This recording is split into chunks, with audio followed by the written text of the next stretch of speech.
Hi, this is Keshav. I am a Python trainer in PySpiders. We have our student, she got placed recently. She'll share some experience regarding the course and our institute. Hello, I am Ananya and I am from Vatsal. I have completed my Bachelor of Engineering in Information Science stream. I joined PySpiders Rajajinagar and opted for Python full stack development course. During August, I joined PySpiders. During that time, Python was taken by Keshav sir, which was very helpful. I learned it from scratch and understood each and every topic taught by him.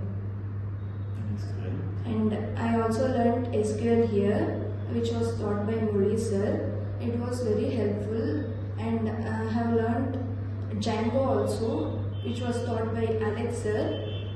And it was also very helpful during the interview as they have asked for Python and Django. Okay, how was the activities, your mock interviews and presentation helped you? During mock, they have guided us how to answer each and every question, including the behavioral questions, which was asked at the final round of interview, and it was very helpful. Okay, how many interviews you have attended till now? From here, I have attended about 3 to 4. Okay, you have cleared a fourth interview. Yeah. Okay, congratulations. And